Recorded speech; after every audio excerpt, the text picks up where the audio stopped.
다 같이 주의 임재 앞에 잠잠해 하나님께 찬양하심으로 주일 예배를 하나님께 드리겠습니다.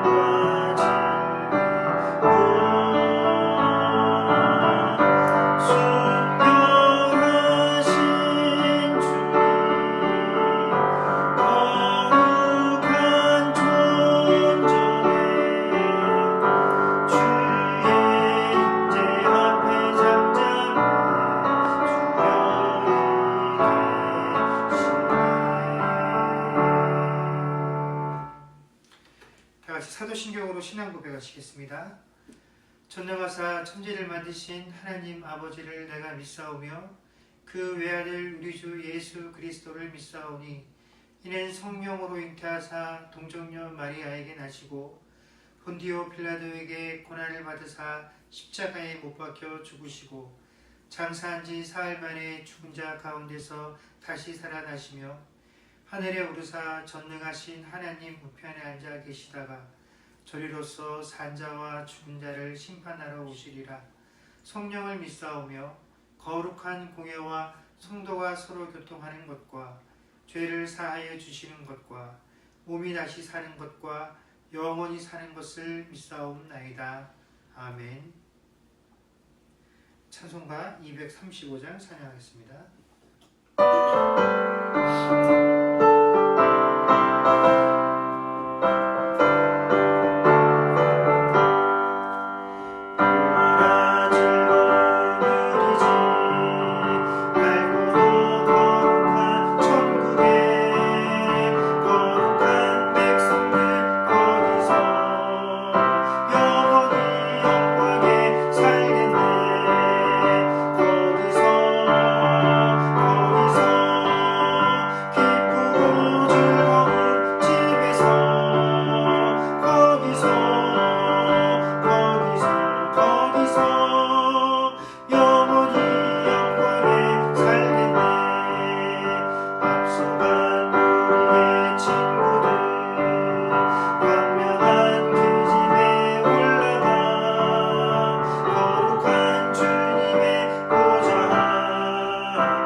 좋으신 아버지 하나님, 은혜를 감사합니다.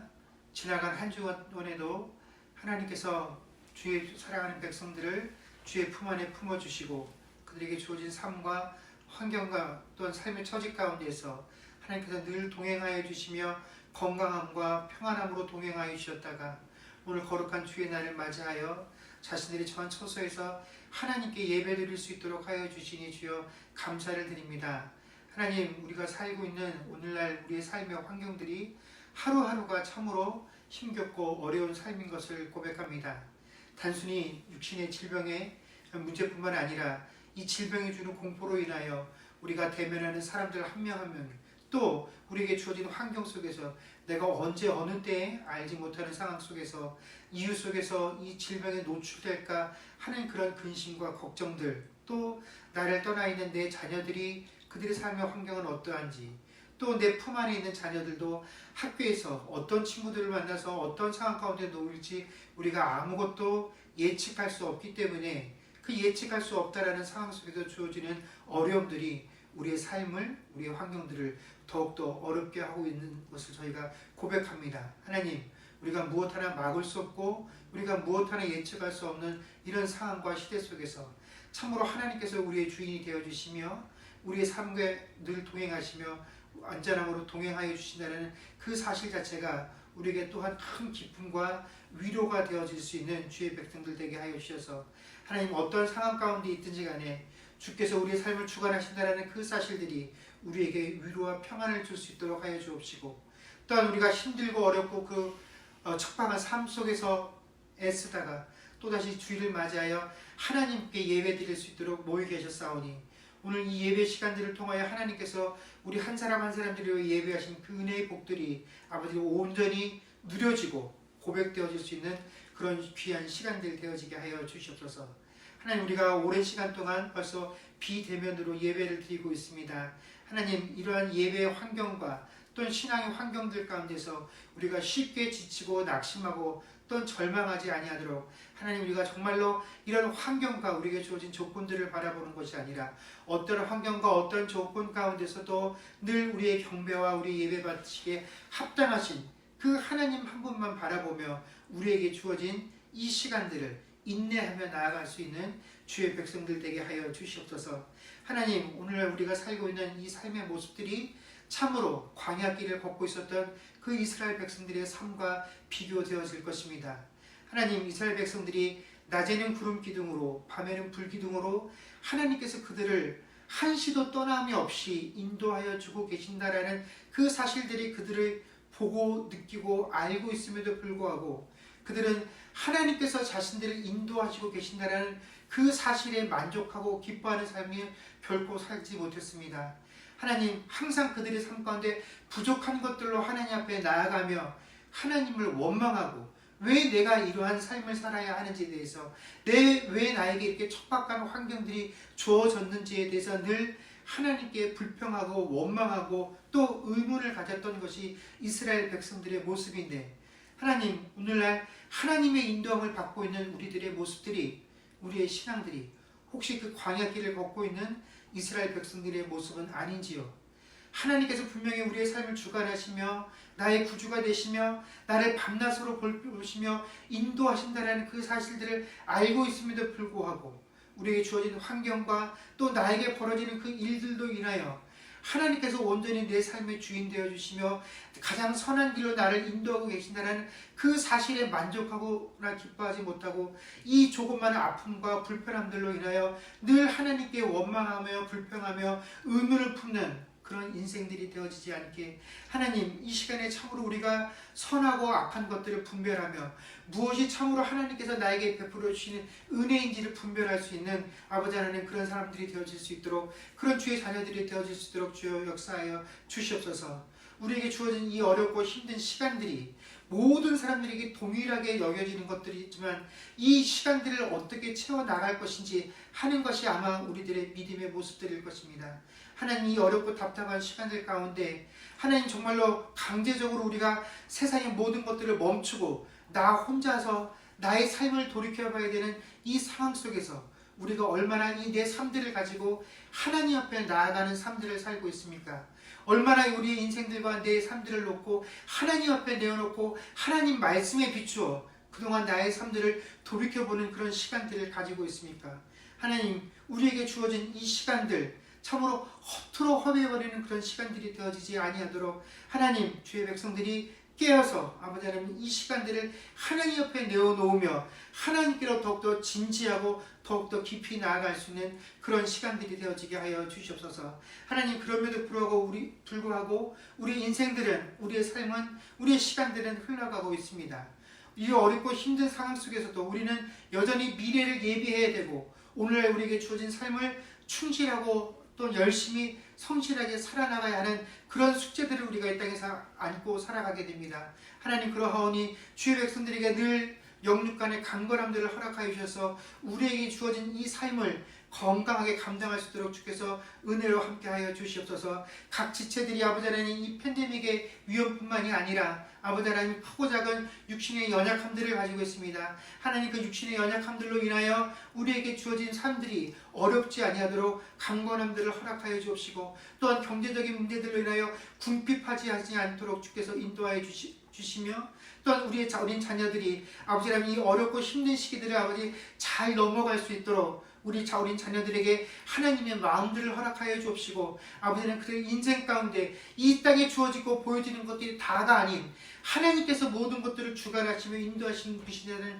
그 사실들을 자라나는 우리 어린 자녀들이 아버지 하나님 이 시간들을 통하여 깊이 체험하고 그런 하나님을 만날 수 있도록 하나님께서 우리 어린 자녀들에게 아버지 하나님 역사하여 주시는 은혜가 또한 이 시기 가운데 있기를 원합니다. 새로운 아버지 하나님 비즈니스들을 준비하기를 원하는 지체들을 주께서 기억하시고 아버지 하나님 그들의 계획과 그들의 삶 가운데 하나님께서 인도하시는 그 은혜들이 있게 하여 주옵시고 아버지 하나님 또한 기타 여러 가지 문제를 우리의 삶들을 하나님 앞에 아랠 때에 하나님 그들의 기도 제목 가운데 하나님께서 함께 하여 주셔서 이 어렵고 힘든 상황 가운데에서라도 아버지 하나님께서 베푸시는 그 은혜의 숨결들이 그들의 삶 속에서 온전히 고백되어질 수 있는 그런 귀하고 복된 시간들이 되어질 수 있도록 주께서 은혜로 함께하여 주시옵소서. 감사드리며 우리 주 예수님의 이름으로 기도드립니다. 아멘.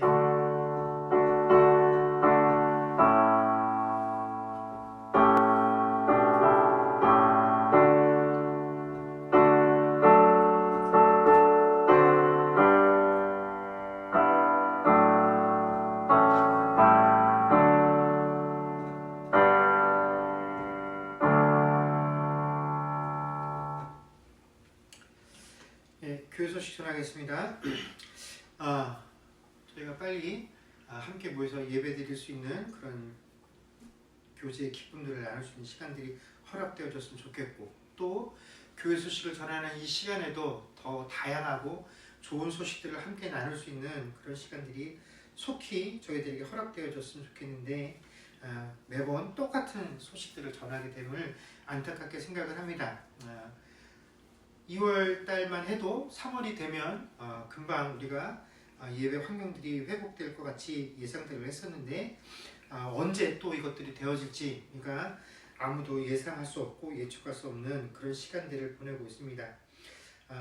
이 모든 환경들이 주어진다면 그만큼 질병이 잘 통제되어진다고 하는 상황일 테니까 그런 상황들이 속히 우리에게 허락되어질 수 있도록 우리가 계속 기도하며 준비할 수 있었으면 좋겠습니다. 하나님 말씀 보겠습니다. 하나님 말씀은 마태복음 13장 44절에서 46절까지 말씀입니다. 마태복음 13장 44절에서 46절까지 말씀을 제가 봉독하겠습니다.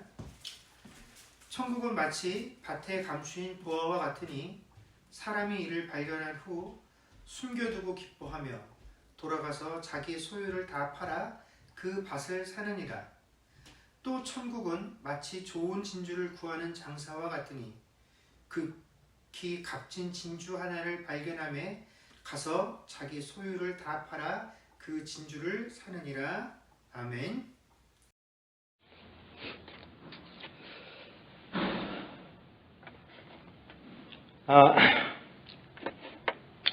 여러분들이 생각하시는 우리가 천국 백성이다라고 우리를 표현한 것 중에 그런 표현법이 있습니다. 그렇다면 우리가 우리 스스로를 가리켜서 천국 백성이다라고 말을 하는데 도대체 우리가 말하는 그 천국이라는 것이 어떤 것일까요? 일반적으로 사람들한테 천국이 어떤 곳이냐라고 물어보게 되면 사람들이 상상할 수 있는 가장 화려하고 아름다운 곳들을 생각들을 합니다. 그리고 천사들이 그 막 비파 같은 것을 튕기면서 날아다니는 그런 아름다운 공간들, 또 어떠한 다툼도 없는 절대적인 평안과 안전이 보장되어져 있는, 또 그리고 매일매일 잔치와 같은 그런 기쁨이 넘치는 공간들을 우리가 천국이다라고 생각들을 합니다.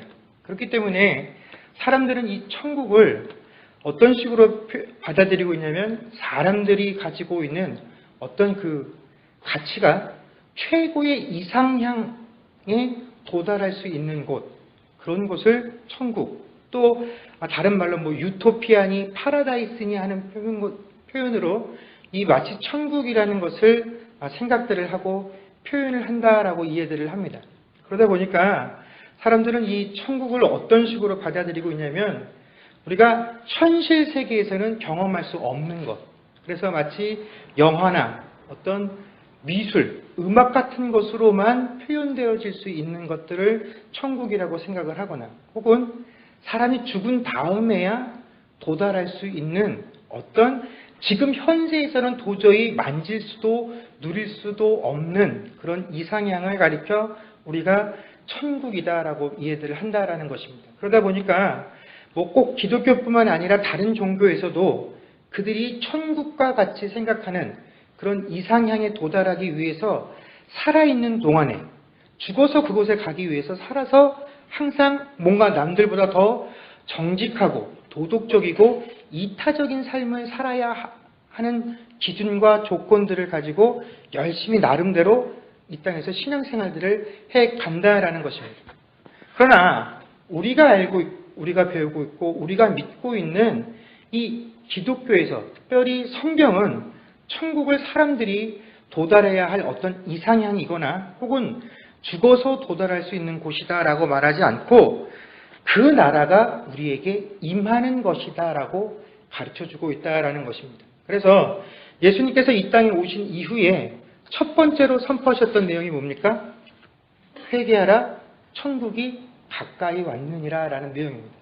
여러분, 천국은 우리가 도달할 수 있거나 혹은 우리가 가야 하는 곳이 아니라 어떻게 오는 겁니까? 천국이 우리에게로 임하는 것입니다.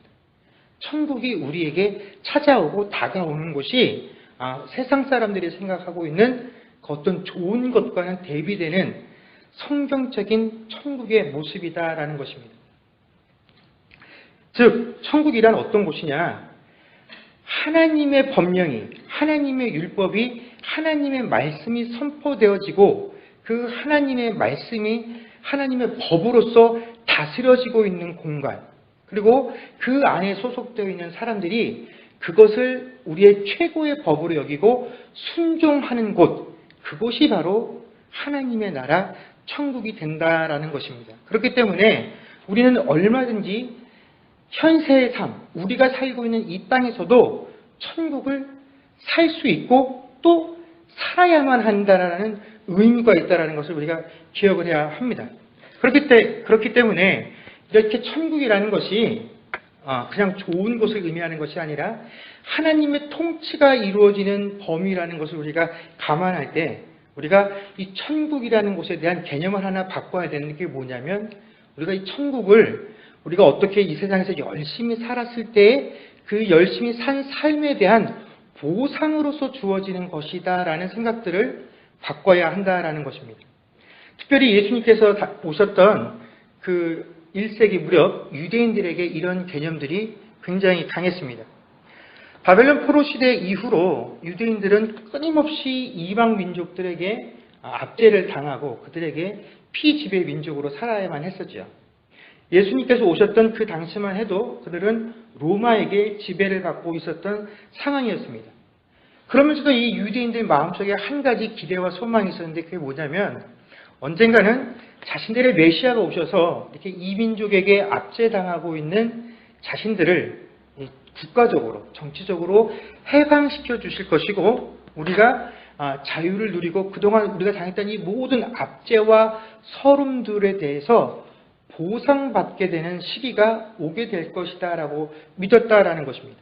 그러다 보니까 그들이 기대하고 있는 메시아, 그 메시아가 오셔서 이 땅에서 만드실 나라는 그동안 그 메시아 하나님의 법을 지키고 기대하는, 그래서 세상에서의 그 고통의 삶들을 인내하고 감내한, 우리나라로 치자면 독립투사와 같은 삶을 살았던 그 사람들이 뭔가 높은 자리를, 그래서 좋은 대우를 약속받게 될 그런 나라라고 생각들을 하면서 시종일관 그 하나님의 나라가 임할 것을 기대하고 있었다라는 것입니다. 그런데 심지어 이 세례자 요한, 예수님께서 오셔서 무슨 일을 할 것인지에 대해서 미리 그 오실 길을 예비하라고 보냄을 받았던 이 세례자 요한조차도 예수님께서 이 땅에 오셔서 예수님께서 행하시는 모든 사역들을 보면서 야, 이분이 정말로 내가 알려주었던, 또 우리가 기대했었던 그 메시아가 맞나 하는 생각을 가졌다라는 것입니다. 그래서 마태복음 11장 3절 말씀을 보면 그가 감옥에 갇혀 있을 때 자신의 제자들을 예수님께 보내서 이렇게 질문을 합니다. 예수님, 내가 당신께 여쭤볼 게 있는데 오실 그이가 당신이오니이까 우리가 다른 일을 기다리오리이까? 이 질문의 내용은 당신이 내가 말하고 또 우리가 갈망해왔었던 그 메시아가 맞습니까? 아니라면 우리가 다른 분을 또 메시아로 기다리고 있어야 합니까? 라고 질문을 했다라는 것입니다. 이렇게 예수님의 길을 예비하라고 보냄을 받았던 이 세례자 요한조차도 자신이 지금까지 알고 있었던 하나님 나라의 모습과 예수님께서 실제로 이 땅에 임하셔서 보여주시고 가르치셨던 그 하나님 나라가 너무나 달랐기 때문에 여기서 큰 혼란을 겪었다라는 사실입니다. 그런데 이건 세례자 요한만의 문제가 아니라 우리도 마찬가지다라는 것입니다. 우리는 이미 이 세례자 요한보다도 더 많은 하나님 나라에 관한 비밀들을 또 원칙들을 알고 있습니다. 그러나 우리가 실제로 이 땅을 살아가면서 우리가 알고 믿고 기대하고 소망하고 있는 그 하나님 나라에 관한 것들이 과연 어떤 것이냐 하는 것입니다. 자, 실제로 하나님 나라, 즉 천국의 백성이다라고 나를 소개하면서도 우리는 하나님 나라에 대해서는 사실 별 관심이 없습니다. 하나님 나라의 법이 무엇인지에 대해서도 별로 관심이 없습니다. 그냥 일주일에 한 번 주일날 예배에 참석해서 예배 드리는 것으로 이 백성의 의무를 다했다라고 생각들을 합니다. 어쩌다 주중에 한 번 생각나면 기도 한 번 하고 생각나면 성경책 펼쳐서 한 번씩 읽고 이 모든 것들을 하는 것으로 이 천국 백성의 의무를 다하고 있고 바로 그러는 것이 하나님 나라가 선포되어지는 것이다라고 생각들을 한다라는 것입니다. 그러면서도 내가 그 하나님 나라에 들어가 있기 때문에 하나님은 나를 늘 지키고 보호하시고 아무런 탈 없는 인생으로 나를 인도하셔야 된다라고 주장하는 것이 우리네 천국 백성들의 모습이 되었다라는 것입니다. 자, 그러나 우리가 지난주에 말씀을 통해서 우리가 그 땅에 떨어진 씨의 비유를 보면서 하나님 백성이다라는 것이 하나님을 믿는 대가로 인해서 뭔가를 보상을 받는 자들이 하나님 백성인 것이 아니라 하나님 나라의 백성이란 하나님 나라의 비밀을 아는 것이 허락되어진 사람들이 어떤 사람이라고요? 그 백성이다라는 사실을 우리가 확인해 보았습니다. 그렇다면 우리는 마땅히 그 하나님 나라의 비밀을 알고 있어야 합니다. 그런데 내가 아무리 신앙생활을 했어도 내가 그 사실을 모르고 있다라고 한다면 우리는 심각한 질문을 던져야 합니다. 내가 하나님 나라의 비밀을 아는 것이 허락되어진 사람인가? 이 근본적인 질문을 던져야 합니다. 그런데 그 비밀이 허락되어지지 않았다라는 건 뭡니까? 이건 더 무서운 일입니다. 이건 내가 아무리 발버둥을 쳐도 내가 하나님께 택함받지 못한 백성이다라는 사실을 스스로 확인하는 것이기 때문에 그렇습니다. 그러나 우리는 하나님 나라의 비밀을 아는 것이 허락되어지지 않았다기보다는 그 비밀이 우리에게 허락되어졌음에도 불구하고 그것을 아는데 너무 게으를 때가 많이 있다라는 것입니다. 하나님은 우리에게 말씀해주고 싶어 하시는데, 아니야, 하나님, 저는 아직 거기까지는 필요 없습니다. 저는 그런 건 목사님한테 주시고요. 저는 그냥 복만 주시면 됩니다. 목사님이 잘 알아서 저희에게 한 번씩 설교만 해주시면 되지, 이 성경책은 목사님한테 주신 것이지 저한테 준 게 아닙니다. 라고 생각들을 한다라는 것입니다. 그러나 여러분, 성경은 목사들한테 주신 것이 아니라 하나님 백성 모두에게 주신 것이다 라는 사실을 우리가 알아야 합니다. 자, 그렇다면 우리는 다른 사람은 모르고 나만, 비밀이 허락되진 나만 알고 있는 비밀이라고 할 만한 그런 것들을 과연 무엇을 알고 계시느냐 하는 것입니다. 근데 우리가 이게 하나님 나라의 비밀, 하나님 나라의 비밀이다라고 말을 하니까 이거를 하나님과 나 사이에만 경험한, 하나님과 나하고 개인적으로만 그 경험을 나누었던 어떤 그 특별한 것들을 생각하면 곤란합니다.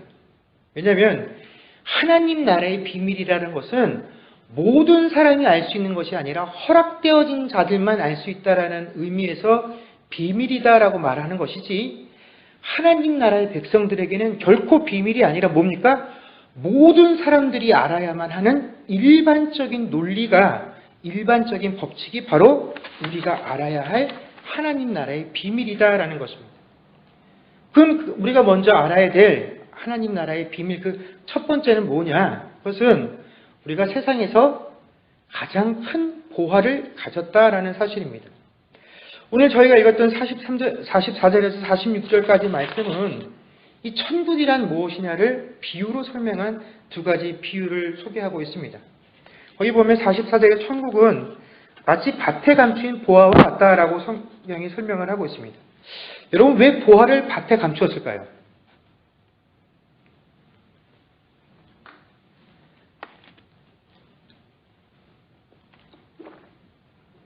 이 고대에는 지금 시대와는 달라서 모든 사회적인 상황들의 형편이 안정적이지 않고 모든 것들이 이렇게 좀 불안전한 시대들을, 혼란스러운 시기를 살던 때였습니다. 그래서 항상 크고 작은 전쟁들이 주변에서 자주 일어났었기 때문에 자신의 생명과 자신의 재산을 보호한다라는 것이 굉장히 현실적이고 급박한 문제였죠. 그래서 사람들이 내가 어떻게 하면 이 보물을 지킬 수 있을까라고 생각을 하다가, 그래, 이 보물이 보물상자 안에 들어가 있으면 어떻습니까? 모든 사람이 보물이다라는 사실을 알죠. 그렇기 때문에 도둑이 들면 어디부터 뒤집니까? 금고부터 뒤지는 이유가 그거죠. 금고 안에 보물이 들어있기 때문에. 그러다 보니 사람들이 물건을 훔치러 왔을 때 도저히 이곳에서 보화를 발견할 수 없겠다 싶은 곳에다 이것을 감추다 보니까 밭에 감추게 되었다라는 것입니다. 즉, 이 보화를 밭에서 발견했다라는 의미는 우리에게 무엇을 보여주고 있냐면, 보화를 발견할 만한 곳이 아닌 장소에서 이 보화가 발견되었다라는 사실을 의미하는 것입니다. 그리고 밭에서 밭일을 하고 있었던 사람이 이 보화를 발견했다라는 것은 또 어떤 의미가 있느냐? 이것은 살아생전 한평생 동안 보화 같은 것은 만져볼 수도 없는 사람, 그런 위치와 그런 환경을 가진 사람이, 기대할 수 없는 처지에 있었던 사람이 그 보화를 발견하게 되었다라는 것을 우리에게 알려주는 것이 이 밭에 감춘 보화를 밭갈던 사람이 발견하게 되었다라는 의미다라는 것입니다. 그런데 중요한 것은 이 사람이 이 보화를 발견한 이후에는 그 보화의 가치를 한눈에 알아봤다라는 것입니다. 그래서 자신의 소유를 다 팔아서 어떻게 해요? 그 밭을 샀다라는 것이죠. 여러분, 그 밭의 원래 주인이 아니라 그 밭을 가는 사람은 어떤 사람입니까? 거기서 고용돼서 일하는 사람인 것이죠.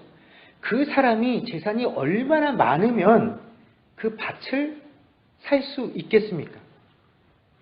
근데 어쨌든 간 이 사람은 그 보화의 가치를 보고 내가 이 밭을 다 소유해서라도 이걸 가져야 되겠다라고 생각을 했기 때문에 자신의 모든 것을 팔아서 이것을 소유하게 됩니다. 또 45절에 보면 좋은 진주를 구하는 장사치가 이 값진 진주 하나를 발견함에 또 자기의 소유를 다 팔아서 소유하는 이야기를 우리에게 보여주고 있습니다. 자, 어떤 장사치가 있습니다. 그 장사치는 좋은 진주를 찾는 것이 그 사람의 일인 사람입니다. 그러니 이 사람은 진주를 보는 데 있어서만큼은 어떤 사람입니까? 아주 전문가라는 것이죠. 그냥 스쳐 지나가는 모습으로만 봐도 이 진주가 얼마만한 가치가 있는 것인지 그 진주의 가치를 제대로 파악해낼 수 있는 그런 사람이었습니다. 혹 우리 같은 비전문가는 이게 진짜인지 가짜인지 감 나가는 것인지 좋은 것인지를 구분 못하고 흘려 지나가는 일이 있을지 몰라도 이런 전문가들은 그런 것을 놓치는 법이 없다라는 것입니다. 이렇게 가장 좋은 것을 찾아 헤매던 그 사람의 눈에 어느 날 아주 극히 값진 진주를 발견하게 되었습니다. 그러니 마땅히 이 사람은 어떻게 했겠습니까? 자신의 것을 다 팔아서 이것을 소유하게 되었다라는 것이죠. 자, 이 두 가지 상황은 우리에게 무엇을 말해주냐면 내가 어떤 분야의 전문가이든 비전문가이든 혹은 내가 하나님의 나라를 추구하고 있었던 추구하지 않았던 그것과는 상관없이 우리가 발견하게 된 그 대상은 나의 지식이나 나의 인품이나 혹은 내 어떤 배경과 상관없이 우리가 가진 모든 것을 다 팔아서라도 소유해야 할 만큼의 대단한 가치가 있는 것을 우리가 지금 소유했다라는 사실을 말씀해 주고 계신다라는 것입니다. 그러니까 그냥 단순히 내 재산을 다 팔았다라는 의미가 아니라 내 삶을 다 팔아서 지금까지 내가 추구하던 모든 것들을 다 팔아서 지금 네가 소유한 것이 뭐냐면 바로 천국이다. 하나님 나라다라고 예수님께서 말씀해 주시는 것입니다. 그러니까 단순히 우리가 천국의 백성이 되었다라는 그 의미는 내가 좋은 것을 가졌다라거나 마음의 평안을 누릴 수 있는 상태에 도달하게 되었다라는 것을 의미하는 것이 아니라 내가 최고의 가치를 소유했다라는 것을 말씀해 주시고 가르쳐 주는 것이 네가 천국을 소유했다라는 의미입니다. 그렇기 때문에 우리는 더 이상 세상을 살면서 이거보다 더 값진 것을 추구할 필요가 있다고요? 없다고요? 없다라는 것입니다. 근데 현실은 어떻습니까? 내가 하나님을 소유했기에 내가 하나님의 백성이 되었고 그 하나님 나라에 속한 자가 되었기에 나는 더 이상 아무것도 원하는 것이 없습니다. 주님. 나는 정말로 세상에 원하는 게 없어요. 라는 삶을 살지는 못한다라는 것입니다. 내가 하나님 나라를 소유했기에 이 세상에 그 어떠한 것보다도 가치가 있는 것을 소유했기에 최고의 가치를 소유했기에 나는 어떠한 것으로도 만족할 수 없고 오직 하나님만으로밖에 만족할 수 없습니다. 라고 고백하기가 쉽지 않다라는 것입니다. 그러면서 내가 소유하고 있는 이 하나님 나라의 가치는 어느 정도의 수준에 불과하냐면 내가 이 세상을 살아가는 그 방법들 중에 한 가지 방법, 내가 이 세상에 내가 심어놓는 여러 가지 투자 대상들 중에 한 가지 정도로만 여길 때가 많이 있다라는 것입니다. 마치 하나님 앞에 신앙생활 하는 것을 무슨 보험 들어놓는 것으로 우리가 생각한다라는 것입니다. 우리 학생들은 내가 공부 열심히 해야 좋은 대학에 가는데 세상에 공부 열심히 하는 학생들이 어디 하나둘입니까? 쟤도 열심히 하고 나도 열심히 하는데 그렇다면 쟤하고 나 사이에 무슨 차이를 둘 것인가? 그래, 하나님을 차이로 두자. 쟤는 공부만 열심히 하는데 나는 공부만 열심히 하는 것이 아니라 공부도 열심히 하면서 하나님께 기도하자. 그래서 뭔가 하나 차이를 둬야 됐을 때 하나님, 나는 그동안 신앙생활 했잖아요. 요 다른 차이를 하나 당신이 만들어 주셔야 합니다. 하나님, 나도 세상에서 성공하기 위해서 이렇게 열심히 살고 저 믿지 아니하는 자도 세상에서 성공하기 위해서 저렇게 열심히 하는데 열심히 하는 것만으로는 승부를 낼 수가 없습니다. 뭔가 다른 히든카드가 하나 있어야 되는데 그것이 하나님이 되어 주십시오. 내가 하나님께 기도하고 교회에다 헌금 내고 신앙생활하고 봉사할 테니까 하나님 결정적인 순간에 나한테 하나 이렇게 뭐 하나 얹어 주십시오. 라고 하는 방법으로 신앙생활을 한다라는 것입니다. 마치 내가 필요한 순간에 빼서 쓸 수 있는 그런 어떤 적립금을 적립해 놓는 것처럼, 지금은 다 똑같고 어려울 때 이 어려움을 모면할 수 있는 것을 빼앗을 수 있는 적립금을 쌓아두는 것 같은 그런 심정으로 신앙생활을 하고 하나님을 소유한 것을 누리며 살고 있다라는 것입니다. 그러다 보니까 우리가 투자한 것은 투자한 것만큼 이윤을 뽑아내야 되지 않겠습니까? 그래서 신앙생활에 항상 회의감들이 생기게 되어 있다는 것입니다. 내가 그렇게 헌신을 하고 봉사하고 뭔가 하나님 앞에 어떤 식으로라도 내가 투자를 했는데 왜 결정적인 순간에 내게 그 투자한 것만큼 돌려주시지 않으십니까? 그러다 보니 항상 내가 교회를 향해서 하나님을 향해서 쏟아 부은 것마다 하나님이 내게 주시는 것이 적다라고 느끼기 때문에 우리가 감히 어떤 말을 하냐면 하나님을 위해서 헌신한다라고 이야기를 한다라는 것입니다. 내가 하나님을 위해서 일한다라는 그런 생각을 바로 그렇기 때문에 우리가 갖고 표현을 하게 된다라는 것입니다.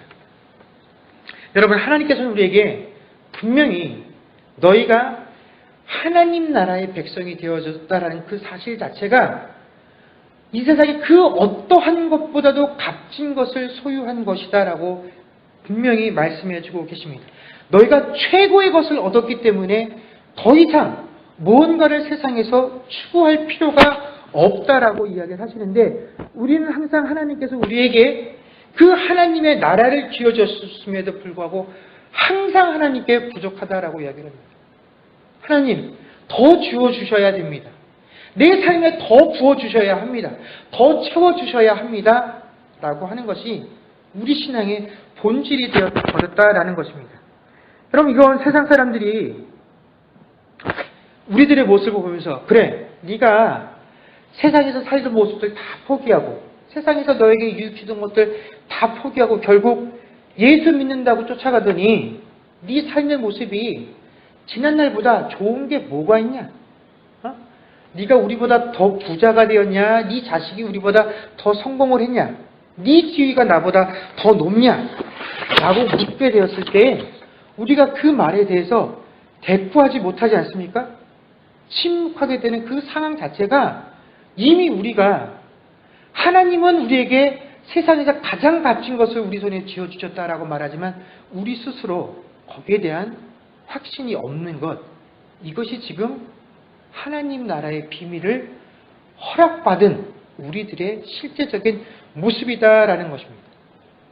여러분, 그러나 사도 바울은 우리에게 뭐라고 말씀해 주시냐면 빌립보서 3장 7절에서 9절을 보면 아주 우리가 잘 아는 구절이죠. 그러나 무엇이든지 내게 유익하던 것을 내가 그리스도를 위하여 다 해로 여길 뿐더러 또한 모든 것을 해로 여김은 내 주 그리스도 예수를 아는 지식이 가장 고상하기 때문이라. 내가 그를 위하여 모든 것을 잃어버리고 배설물로 여김은 그리스도를 얻고 그 안에서 발견되려 함이니 내가 가진 의는 율법에서 난 것이 아니요 오직 그리스도를 믿음으로 말미암은 것이니 곧 믿음으로 하나님께로부터 난 의라라고 말씀해 주고 계십니다. 그는 지금까지 그가 세상에서 자랑으로 여겼던 모든 것들을 무엇으로 불렀습니까? 배설물이다라고 여겼다라는 것입니다. 그냥 값어치가 떨어지는 것이 아니라 배설물은 뭡니까? 몸 안에 담가두어서는 안 되는 것이죠. 몸 밖으로 내보내 버려버려야 하는 것들이라는 것입니다. 그런데 우리는 여전히 사도 바울이 배설물이라고 여겼던 그것들을 놓치지 않기 위해서, 아니 그것들을 지금도 더 우리에게 허락해 달라라고 요구하는 삶을 살고 있다라는 것입니다. 여러분, 세상적인 관점에서 보면 우리가 예수를 믿기 때문에 포기해야 할 그 세상적인 기쁨들과 세상적인 영광들, 그것들이 마치 자기 희생처럼 보일 수 있습니다. 내가 하나님 믿으려고 저런 것들 다 포기하고 내가 하나님께 돌아왔지 않습니까? 그런데 결국 우리가 바라는 보상은 뭡니까? 내가 포기한 것보다 더 큰 것으로 내게 달라라는 것이지, 나는 그것을 배설물이라고 여겼기 때문에 포기하고 하나님을 소유했습니다라고 우리가 이야기하지 못한다라는 것입니다. 여러분, 하나님의 나라의 그 비밀을 아는 것이 허락되어진 자들에게는 세상의 것을 포기한 것이 결코 자기 희생이 아니다라는 것입니다. 단지 어떻게 해요? 배설물들을 밖으로 내어버린 것과 마찬가지다라는 것입니다. 그러니 여러분, 지금 이 순간에도 지금 내가 소유한 것이 세상의 그 어떠한 것보다도 값진 것이다라는 사실을 믿으시는 저와 여러분들 되시기를 주의 이름으로 축원합니다. 두 번째로 우리가 알아야 할 이 하나님 나라의 비밀은 내 모든 것으로도 살 수 없는 것을 우리가 소유했다라는 사실입니다. 이 부분이 사실 우리에게 되게 어렵고 힘든 부분입니다. 뭐냐면 우리가 자신의 소유를 다 팔아서 이 천국을 샀다라는 사실이 사람들에게 심각한 부담감과 거부감을 준다라는 것이죠.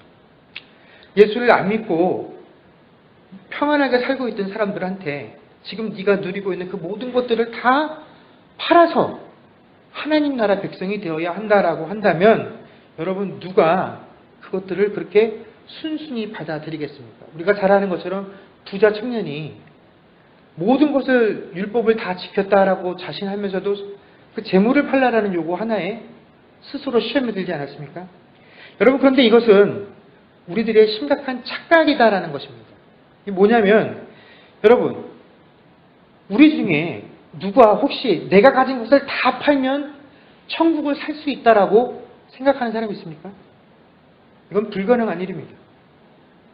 세상에 가장 부자라고 하는 누구죠? 그 마이크로소프트 회사 사장이 했던 사람이? 빌 게이츠. 여러분, 그 사람이 자기 재산을 다 팔면 하나님 나라를 살 수 있겠습니까? 아니요. 세계에서 가장 부자라고 하는 그 사람들, 순위 한 100위, 1000등 안에 드는 그 사람들의 재산을 다 모은다고 해도 결코 하나님 나라를 바꿀 수 없습니다. 그 가치를 그것으로 감당할 수가 없다라는 것입니다. 그런데 우리가 하나님께서 이것들을 우리가 다 팔아서 천국을 소유했다라고 얘기를 하니까 우리가 마치 그것들을 다 팔아서 가져야 하는 것처럼 인식들을 하는데 사실은 그런 게 아니다라는 것입니다. 야, 네가 가진 거 그까짓 거 얼마나 된다고 나한테 팔아서 이 천국을 사겠냐. 그 의미가 아니라 그냥 하나님께서는 네가 가진 것이, 네가 소유한 것이 얼마이고 그 가치가 무엇인가와는 상관없이 네가 그것들을 포기하고 하나님을 소유하겠다라고 이야기를 하면 어떻게 해요? 그걸 주겠다라는 의미입니다. 그러니까 장사하는 분들의 표현을 빌리자면 하나님이 어떻게 해요? 손해보고 엄청 손해보고 우리에게 그걸 넘겨주시겠다라는 것입니다. 그리고 신앙적인 말을 빌리자면 하나님이 어떻게 해요? 은혜로 우리에게 그것을 주셨다라는 것이 우리가 천국을 소유하게 된 방법이다라는 것입니다. 여러분, 그러니 교회가 우리가 하나님 나라의 백성이 된 그 사실을 은혜라는 이 두 단어로 표현할 수밖에 없는 것이 바로 거기에 있는 것입니다. 그리고 절대가치 보물을, 그 보화를 우리가 소유했으니 우리의 기분이 얼마나 좋아야 합니까? 좋아야 합니다. 왜냐하면 우리는 모든 것을 가진 존재들이기 때문에 그렇다라는 것입니다.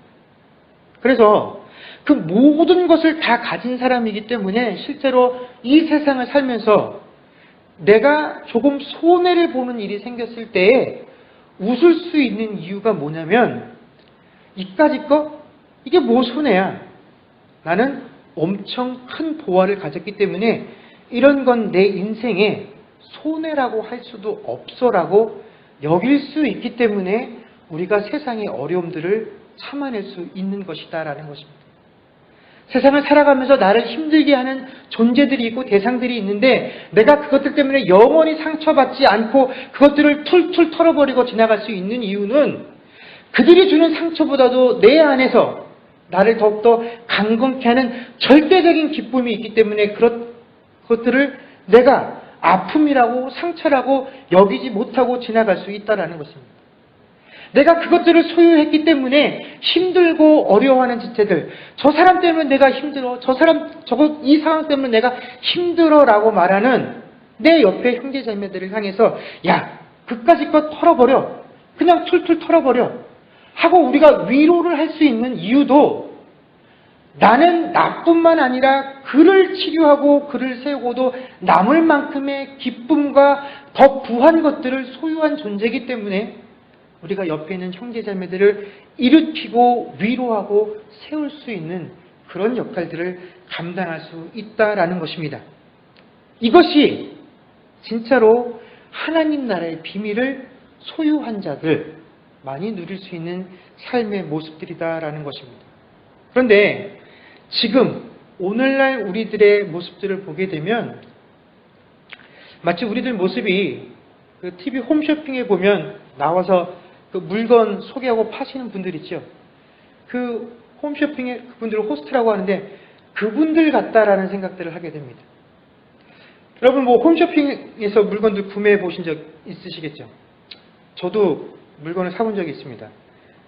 저희 집사람은 아주 싫어하는데 제가 그 홈쇼핑에서 보고 진주 목걸이하고 반지 세트를 너무 싸서 근데 3종으로 되어 있어서 그거를 주문을 해서 줬는데 굉장히 불쾌하더라고요. 그게 이제 별로 이렇게 품질이 좋은 게 아니어서 그냥 남자 눈에 예뻐 보자 했는데 별로 그렇게 좋아하지는 않더라고요. 제가 그것을 사고 나서 느낀 게 뭐냐면 그 홈쇼핑에서 물건을 파시는 분들이 와서 열심히 팔고 소비자들이 구매할 때 그 물건이 정말 우리의 삶에 꼭 필요하기 때문에 사는 경우는 별로 없다라는 것입니다. 이것이 내 삶에 있어서 내 삶에 어떤 큰 변화를 일으키기 때문에 그 물건들을 구매하는 경우도 없다라는 것입니다. 그러면 그 사람들이 물건을 팔고 또 사람들이 물건을 사게 되는 심리가 뭐냐? 그건 우리가 그 물건을 착용하고 있는 그 호스트의 모습을 보는 거죠. 마치 제가 진주 목걸이를 샀던 것처럼 거기 나온 모델들과 호스트가 그 진주 목걸이를 돋보이게 하는 그 모습들, 그 배경들, 그 목걸이를 돋보이게 하기 위해서 더 멋진 옷들, 더 멋진 가방을 함께 연출해서 그 모든 것들이 조화를 이뤘을 때, 야, 그 진주 목걸이가 너무나 괜찮아 보이게 된다라는 것입니다. 그리고 그 호스트가 이 물건을 하나쯤은 여러분의 인생에 가지고 있는 게 여러분 인생을 제대로 사는 것 같이 또 마치 이것 하나를 가지고 있으면 지금 이 사회의 트렌드에 뒤지지 않고 마치 패션이나 그런 것을 첨단으로 잘 걸어가고 있는 것처럼 이러한 말들에 속아서 우리가 그 물건을 구입하게 될 때가 훨씬 많다라는 것입니다. 그래서 정작 사서 놓고는 쓰지 않고 그냥 지나갈 때가 훨씬 많이 있죠. 그런데 지금 신자인 우리들의 모습이 바로 이 쇼핑 호스트와 마찬가지다라는 것입니다. 뭐냐면 우리가 세상에 나가서 이 물건을 실제로 착용하고 살아가고 있는 내 삶의 모습들을 보여주는 것이 아니라 어딘가에 보여주기 위해서 모든 것들을 잘 구비하고 나선다라는 것입니다. 그래서 세상에 나가서 야, 하나님 나라의 백성이 된다라는 게 어떤 건 줄 알아? 그래서 여러분, 하나님 나라의 백성이 된다라는 것은 그 천국을 우리가 소유했기 때문에 내 일상의 삶이 이렇게 호화롭지 못하고 구질구질하고 또 척박하고 여러분들이 그렇게 흠모할 만한 상황이 아니라고 할지라도 그것을 두르고 있는 것이 부끄럽지 않고 기쁜 것. 이것이 내 삶입니다. 그러나 나는 결코 여러분들의 시선에 위축되지 않습니다. 라고 하는 것이 아니라 모든 것들을 잘 갖춰 있고 가장 좋은 것들을 갖추고 앞에 서서 자, 나를 봐. 예수를 믿는다는 건 이런 거야. 너희가 예수 믿으면 너희도 나처럼 이렇게 좋은 옷 입고 좋은 목걸이를 두르고 좋은 백을 두를 수 있어. 라는 것을 선전하는 사람들이 되어버렸다라는 거죠. 그래서 그래도 내가 어디 밖에 나가서 예수 믿으라고 말하려면 그래도 내가 좀 사회적인 지위가 돼야지. 내가 그래도 그들보다는 돈도 좀 많고 뭔가 내세울 게 있어야지. 그러다 보니까 교회가 어떻게 합니까? 신자가 어떻게 합니까? 잘 되는 것을 칭찬하고 잘 되는 것을 하나님의 영광으로 대체해버리는 그런 삶을 살게 되었다라는 것입니다. 여러분, 신자는 세상에서 하나님 나라를 선전하는 자들이 아닙니다. 신자는 세상에서 하나님 나라를 누리며 사는 자들입니다. 그 삶의 상황들이 아무리 척박하고 아무리 부끄럽다라고 할지라도 그 상황 속에서 부끄럽지 않고 실제로 그 삶을 살아가는 사람, 이게 누굽니까? 이게 신자라는 것입니다. 그런 사람이 이 마음에 하나님 나라를 소유하고 살아가는 자들이다라는 것입니다. 여러분, 우리가 하나님 나라 백성으로 이 땅을 살아갈 때 이 하나님 나라를 보여주는 자들, 선전하는 자들 되지 않기를 원합니다. 진정으로 그 하나님 나라를 소유하는 자들 되기를 원하십니다. 그래서 그 소유한 자들만이 누릴 수 있는 놀라운 하나님의 은혜, 그 아량, 그것들을 세상에 보여주는 자들이 되어 주십시오. 그럴 때에야 세상이 우리의 멋들어진 모습이 아니라 우리의 살아가는 모습들을 통해서 하나님 나라를 볼 수 있게 될 것입니다. 이번 한 주간 동안에도 우리에게 주어진 삶이 아무리 척박하고 힘들다라고 할지라도 그 상황 가운데서 진심으로 내가 이 세상에서 가장 값진 것을 소유하고 그것을 누리는 자라는 사실을 세상에 보여줄 수 있는 그런 삶을 살 수 있는 저와 여러분들이 될 수 있기를 주의 이름으로 간절히 축원합니다. 기도하겠습니다.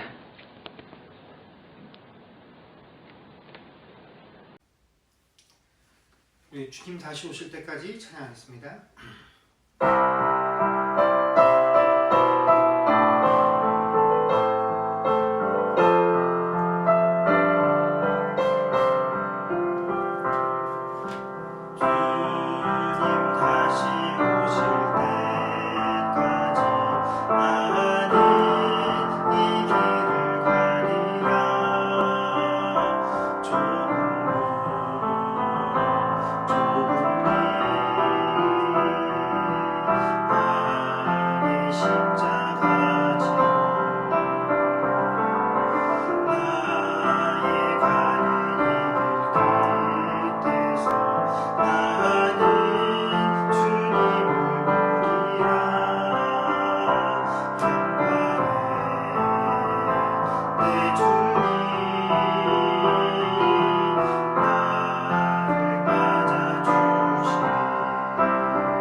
기도하겠습니다.